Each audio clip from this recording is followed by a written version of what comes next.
win yet in Toronto. Using 37 aces, he did not let up, and Milos Raonic advances. Yeah, aces were wild last night for Milos Raonic. He's through to the next round of the National Bank Open, an impressive three-set win over American Frances Tiafoe. 2 tie breaks and then 6-3 in the third set. TSN's Matt Cause joins us live this morning to talk more about this. 47 aces. That is, in tennis terms, about a dozen free games. I realize they weren't all in a row, but nevertheless, Matt, his serve is back on, and that's got to be a concern for his opponents moving ahead in this tournament.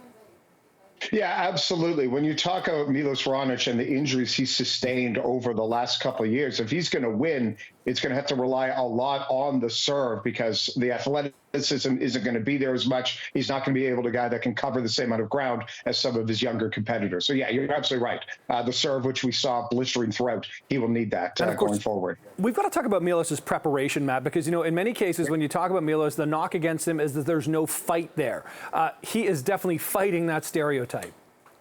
Oh, absolutely, 100%. And I think this story really came out going into Wimbledon when he won his first match in Wimbledon in years. And then you found out that for about 5 to 6 weeks, as he was rehabbing to go to Wimbledon, his diet would be 1 steak a day. That's all he would eat. He was having to lose all this weight, as doing strength training, as doing cardio, because he wanted at least one last run. So if you want to talk about fight or not fight, well, what about all the fight he would do day in and day out on his own as he tried to rehabilitate himself back to a competitive level of tennis? Yeah, and I love listening to his post-match interview. Obviously, I wasn't listening last night, but I've heard some of the clips this morning. Really introspective about it, really breaking down the match and what he needs to do. And I mean, Tiafoe is a remarkable opponent, so great to see that win. Earlier in the day, Alexis Galarneau, I was actually there for that match.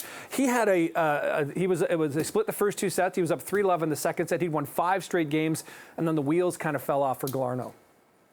Yeah, it's, well, I mean, it's funny to watch this tournament because if you actually see some of the results in terms of like the favorites, it's always very unpredictable who is going to win at the, I know it's not the Canada Open anymore, but you never know who is going to win these matches. And you're right, like, guys get just getting these crazy sort of runs, and we saw that yesterday. Yeah, that's right. It was, you know what, great match. They were ripping the cover off the ball throughout that match. In the meantime, Felix Auger-Aliassime in action today. He is, you know, I think we have to say Canada's best hope. Of course, Shapovalov is out with that knee injury. So who's he up against? What are we looking for from Felix today?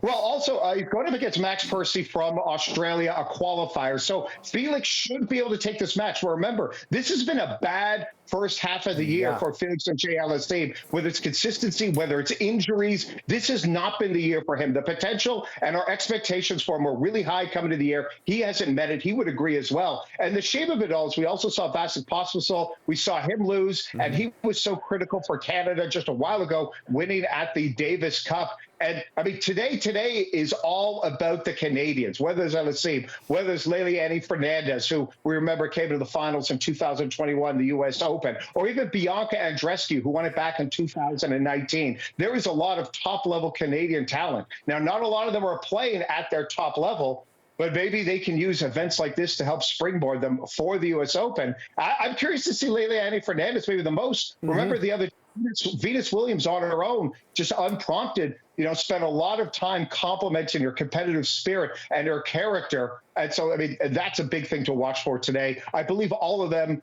rain permitting, will be in action. Yeah, and that's the thing. Weather can be such a huge factor. And of course, we've got the women playing in Montreal this year, the men in Toronto.